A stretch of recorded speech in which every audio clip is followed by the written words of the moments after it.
Welcome to Minds of Mountainfilm. I'm Josh Bernstein, and my guest today is conservationist Mike Fay, who really needs no introduction, Mike. You're an old friend of Mountainfilm. You are a world-renowned conservationist, long-distance hiker, National Geographic Explorer in Residence, Wildlife Conservation Society, longtime supporter, and now running the parks in Gabon. Where should we start? I mean, it seems like I could have endless questions for you. Let's not start at the beginning. Okay, fair enough. But if we could, let's go through the Megatransect first, because I think that is what most people came to associate with you. Yeah. What is it like undertaking that type of ordeal, and how did the idea start? Well, I first kind of discovered that kind of path through the forest by flying over the forest of Central Africa extensively for about 5 years. Mm-hmm. And so, for all of that time, those 5 years, I would fly probably 3 or 4 times a week, and I would just explore new little river valleys and mountaintops and little blocks of forest here and there, and I could also see the human kind of landscape advancing into those huge forests, and it was just very clear in my mind, because I knew the landscape so well, exactly where this swath of forest that was still virgin was, but that humans would be there in a matter of a year or 2 or 3. Mm-hmm. And so, I thought there was this great urgency to really show that we were going to lose that last kind of line of really virgin wild forest left in all of Central Africa. So while you were doing these initial flyovers, were you taking notes? Were you aware that you had to start documenting what was disappearing, what was going to be happening? Well, soon? I was actually running a park in northern Congo that we had created back in 1991. And I worked there for about 10 years. But because I had an airplane, all the other parks in the whole region would ask me to kind of come in and do surveys, and we did a lot of aerial techniques that had never been done before. I think we were probably the first guys to develop a GPS tracked video kind of apparatus where we could basically look on the map as we flew, and we would visualize our video, so we could really go back and look at everything that we saw and document it. So we got around. Sure. At what point did you decide to go from, a more casual relationship with flying over things to the more formal Megatransect, let's actually do the whole crisscrossing pattern? Well, in 1997, we had a big war in Congo.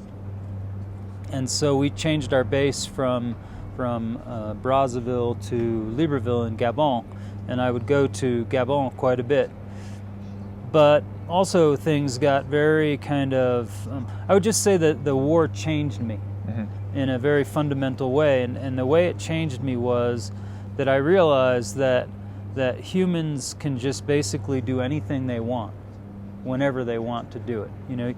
You don't have to stay within the confines of what you think is kind of normal, because taking a transect like that is not something that most people kind of think of, and especially 10 years ago that wasn't something that people really undertook, especially in Central African forest. Mm-hmm. I also got really good at walking in the forest, because I spent a hell of a lot of time taking these long treks, but never a year and a half or 2 year long trek, maybe a month and a half or 2 months, but I had all the organizational skills to do it.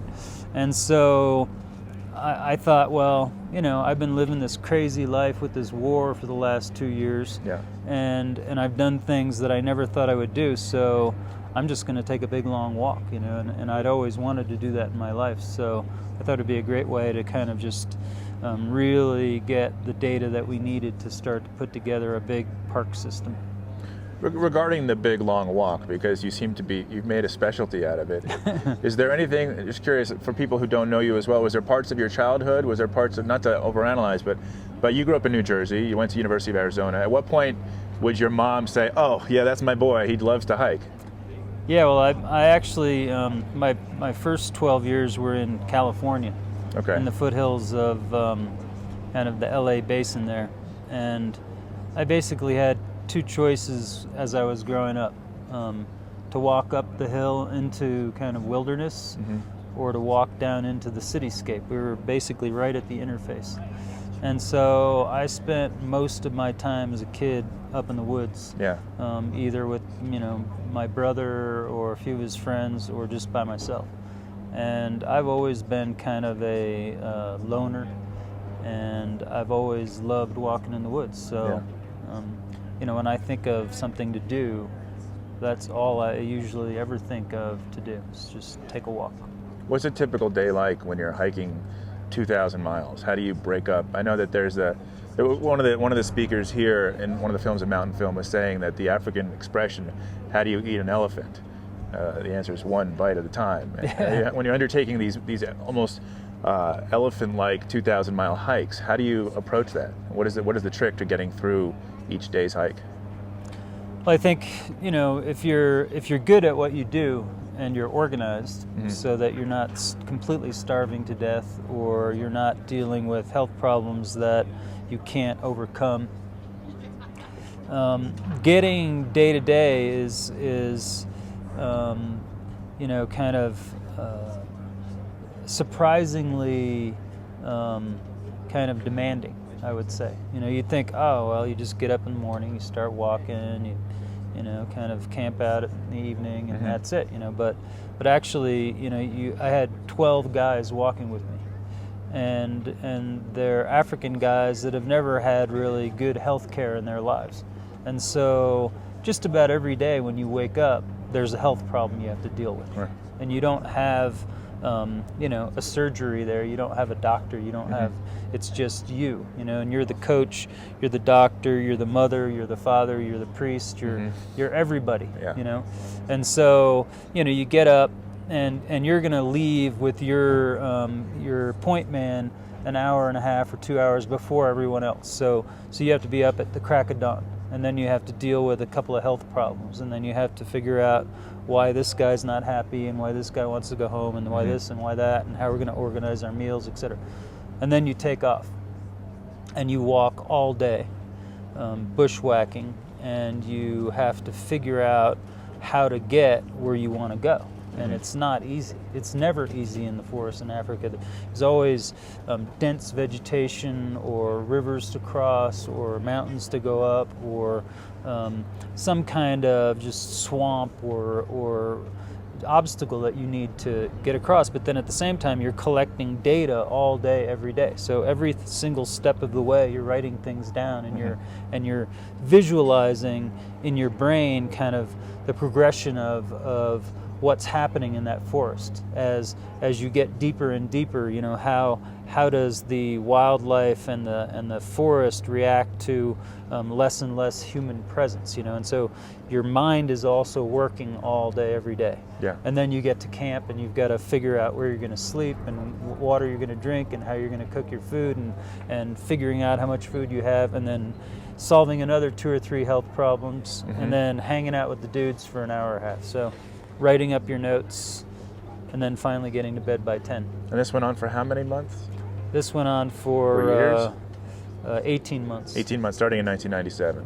Starting actually in 1999. Oh, okay. Ending in 2000. Arguably the greatest explorer Sereno finds, at least the greatest living explorer, was asked about his expeditions to the Arctic and what it was that gave him the ability to push through and succeed. And he said, I've got a guy on my team who can basically create a hot shower for me anywhere. That was his one source of renewal. Is there anything that you, having spent years and thousands of miles on the trail, that you look for in a day or in a week to say, okay, I've got this, I'm fine? I think that you have to have this complete knowledge that no matter what happens, unless you're kind of dead or completely incapacitated, you'll find a solution. You don't worry. You don't get scared. You don't doubt yourself. You don't look backward. You only look forward. And once you get in that mindset, you can face unbelievable kind of pressure and hardship, and not really think about it. But I also think long walks are very interesting from that point of view, because when you've been walking for 3 months or 4 months, and that's all you do all day, every day. Yeah. And there's nothing coming in from the outside. There's no distraction. You're completely in your own little world. Then that world completely absorbs you, and so you don't really think about anything else. Right. And so, you know, turning back is not even a thought in your brain. You're having so much fun, kind of, on this voyage of discovery that you know, you can be half your body weight and you're not going to think about it. You're not going to be hungry. You know, you're not going to be worried about, you know, anything that's coming in from the outside. So I think it's long walks get you into a mindset that you can't get to any other way. But is there not one thing that you'd be like, I just need a chocolate bar after 6 weeks, or I just, you know, I need my, is there one item that's been your friend throughout all these journeys in Africa and in California? Not your necessarily chacos, something. I mean, anything, you know, Yeah. what is it? I would say my tent. Okay. Which Yeah. you're actually camping in here at Mountainfilm. Yeah. That's your tent right behind me? Yes. Okay. So here you have the opportunity in Telluride to sleep in a hotel, and yet you've decided, well, this is my old friend and I'm going to sleep in my tent? Well, I just, you know, I get into this kind of, again, mindset where, you know, you set up your tent at night and you've got your little setup there, and everything is organized and it is familiar.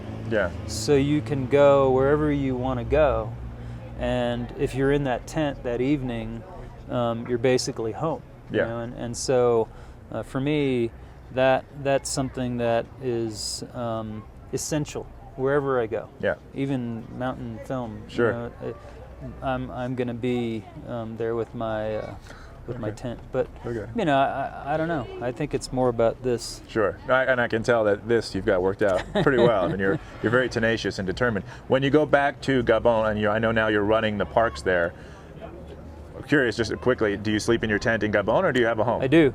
Okay. No, So this is home. I everywhere. have a tent set up in the back of the office, Okay. and I just sleep back there.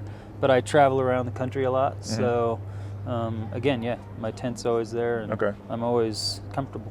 And you're now running is it 13 parks that were created as a result of your Megatransect? Yeah, we created those parks in 2002. President Omar Bongo just decided, based on what we were showing him as far as what was in his country and the urgency of what we were dealing with because of logging coming into virtually every single forest in his country. He just decided overnight, we're going to do this, and he did it. And then people think, well, you know, are they really going to enforce these parks? Are they real? Are they kind of anything other than a publicity stunt? You know, if you go back there 10 years later, which I've done, and you see that in fact there is no logging in these parks at all, and they were covered with logging concessions when we made those parks. It wasn't like nothing was there. They were already covered with actual blocks that had been designated, but they got taken off the map, you know. But the logging hadn't arrived yet, but it was on the verge of happening. So you think, my God, that's amazing, because now in Gabon and on that entire transect line that I walked, the only virgin forest left is where there are parks today. Wow. That's how quickly it happened. Yeah. And the writing was on the wall. And so the fact that we got it done was, one, miraculous, and two, essential to have any virgin forest left in any of these countries. Yeah. Because that will be the only virgin forest left in Central Africa in 10 years from now. Stuff that's in forest that's in parks. So, you know, you kind of get called by the president, and he says, I want you to run the parks. You can't refuse. Sure. You know, I was happy hanging out in Alaska, exploring the northern reaches of kind of the North American rainforest, which I have also fallen in love with in the last few years. But you know, you have few opportunities in your lifetime to have enough authority, enough power to be able to really make substantial things happen very quickly. Yeah. And the other thing that I'm realizing with this job in Gabon is just how important power and leadership is. You know, and you think, it's like, you know, if the world leaders just put as much energy as we are into Gabon parks in one country, into the world's kind of cataclysmic crisis that we face ecologically on this planet, we could solve this problem in a couple of years, and yet I don't know of a single leader in this world other than the president of Gabon that is acting proactively and really trying to conceptualize how he is going to keep at least his country sustainably managed for the next several generations, and that's a pretty substantial thing. You mentioned that the writing was on the wall in Central Africa, and that you have a tendency, as I do, to fall in love with natural environments everywhere. The writing on the wall across the planet seems to be pretty dire, as we've been discussing here at Mountainfilm. What would be, and I realize that you're only empowered but impressively in one country, what would you, if you were empowered to make changes across the world? You mentioned in your talk yesterday morning about tithing and how people need to be coaxed to give resources to protect the planet. What would be your approach? Well, if I was the president of every single country on Earth, tomorrow, all of a sudden, boom, I'm the president of every country. So I rule the world. I would very quickly mount an emergency program that would make Obama's economic kind of bailout kind of worthwhile. Mm-hmm.